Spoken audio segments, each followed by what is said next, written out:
Hello, everyone. This is Mrs. G's Story Time, and we are reading Treasures of the Snow by Patricia St. John with permission of Moody Publishing Company. And we are reading Chapter 18, Things Start to Come Right. Well, thought Annette, I've done it. Now I know what's got to happen. She found her heart beating very fast, and she looked up at the vast starry sky and the great mountains to steady herself. How big they were. How old and unchanging. They made her and her fears feel very small and unimportant.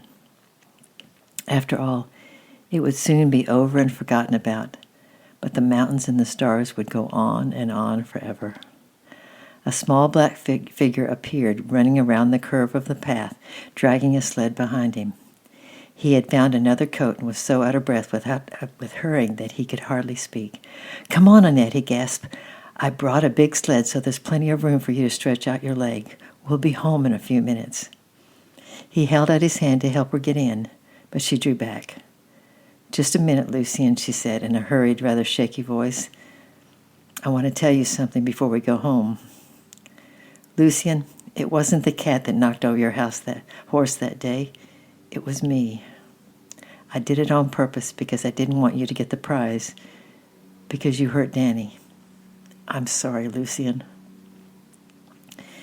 Lucien stood and stared at her, too surprised and strangely enough too happy to speak. For instead of feeling angry, he felt tremendously relieved. Annette had done something wrong as well as him. And if he had to forgive Annette, perhaps it would be easier for Annette to forgive him.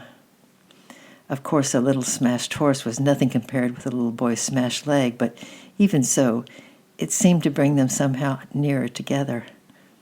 But he couldn't put all that into words, so he just gave a gruff little laugh and said shyly, "Oh, it's all right, Annette. You needn't worry. Get on the sled." Then he tucked the coat around her, sat down in front of her, and together they sped down the mountainside and arrived at the Bernays' front door, powdered all over with snow that flew up from the runners. Annette climbed the steps on her hands and knees and stood on one leg in the doorway. And then she looked at Lucien, who was turning around slowly with the sled. She had opened the door of her heart to the love of the Lord Jesus, and that meant opening the door to Lucien as well, for Jesus' love never shuts anyone out. "Come up, Lucien," she called. "Come in and see Grandmother. She will be so pleased that you found me."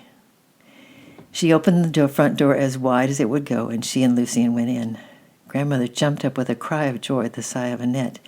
They had been very worried, and Papa had gone up the mountain to search for her. Grandmother was opening her mouth to be cross when she noticed the lame foot, so she shut her mouth and helped Annette onto the sofa and went to look for cold water bandages. And as she turned, she noticed Lucien standing shyly in the doorway, wondering what to do, and for a moment they stood looking at each other. She could see in his face how much he wanted to be accepted, so she put both hands on his shoulders, and she drew him to the warmth and the blaze of the open stove. "You're welcome, my child," she said firmly. "Come and sit down and eat with us." The door opened again, and Papa entered, shaking the snow from his cloak. He had guessed Annette was safe, but he had seen the sled in the form of two children whizzing across the fields. When he had heard her story and scolded her a little for going so far alone at night, he too sat down by the open stove, and Grandmother served out hot chocolate and crusty bread, thickly spread with golden butter. On top of each hunk she placed a thick slice of cheese full of holes, and everyone sat munching in silence. A sleepy, contented silence. The warmth of the stove after the night air made them all feel drowsy. Lucien sat blinking at the flames and wished that this moment would last forever, when suddenly the silence was broken by a strange scratching noise at the door. "It's Claus!" shouted Annette, and she sprang forward. Her bad foot held her back. It was Grandmother and Papa and Lucien who all opened the door at once. Claus marched into the room with his tail held proudly high, and in her mouth she carried a perfectly new, blind tabby kitten.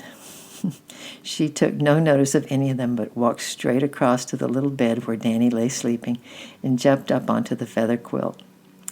She dropped her precious bundle as near as possible to Danny's golden head and then hurried back to the door and meowed.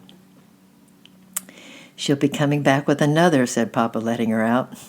"Then we had better leave the door open," said Grandmother. They all sat shivering in the icy draught until Claus reappeared in a great hurry and dropped a white kitten with tabby smudges in the same place and streaked back into the light.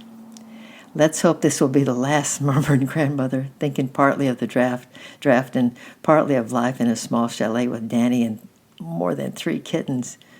But nobody else said anything at all because their eyes were fixed on the door. Danny's Claus could do exactly what she wanted, no questions asked. Back she came around the corner of the barn, and this time she walked slowly and grandly. Her work was done. She carried in her mouth a pure white kitten, exactly like herself, gathered all 3 between her front paws, laid herself across Danny's chest, and started licking and purring for all she was worth. "Shut the door, Lucien," said Grandmother with a little sigh of relief. "Pierre, you had better find a basket for all those cats. The child will suffocate." Papa chuckled. "In the morning, Mother," he replied. "Tonight they can stop where they are. Claus knows where they're welcome, and Danny won't mind."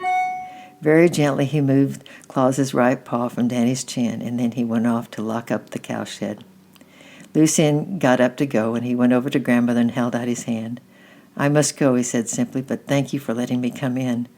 I hope Annette's foot will soon be better." Grandmother, looking down into his face, held his hand for a moment in both of hers. "Yes, you must go," she replied, "but you must come again. You will always be welcome." Annette said nothing about waking Danny because Grandmother might have said no. But after all, a promise was a promise. She waited until Grandmother was washing up the chocolate cups, and then she hopped to his side. "Danny," she whispered, smoothing the damp hair back from his forehead. And Danny sighed and flung his arms above his head, but he did not wake. "Danny," Annette said more loudly, and this time she punched him. He opened his eyes, bright with sleep, and stared at her. "Look, Danny," said Annette. "She's come. She's brought you a present." Danny started at the jumble of fur in his arms, and too half asleep to be astonished, and not quite sure whether he was dreaming or not. "She's found 3 rats," he remarked. "No, no, Danny," cried Annette. "Those aren't rats. Those are 3 little dear kittens. She had them in the barn, and now she's brought them to you. They're yours, Danny, a present from Claus." Danny blinked at him. "I knew she'd come," he murmured. "I asked God." Annette knelt by the bed and gathered the whole bundle of Danny and Claus and the kittens into his arms. "I asked the Lord Jesus to come in," she whispered, "and he did. That's 2 prayers answered tonight." But Danny did not hear. He had fallen fast asleep again with the tip of Claus's tail in his mouth. That's a nice ending, isn't it? Well, on Monday we will do Chapter 19, Annette Wins a Battle. I love you, I'm praying for you, and we'll see you on Monday. Bye-bye.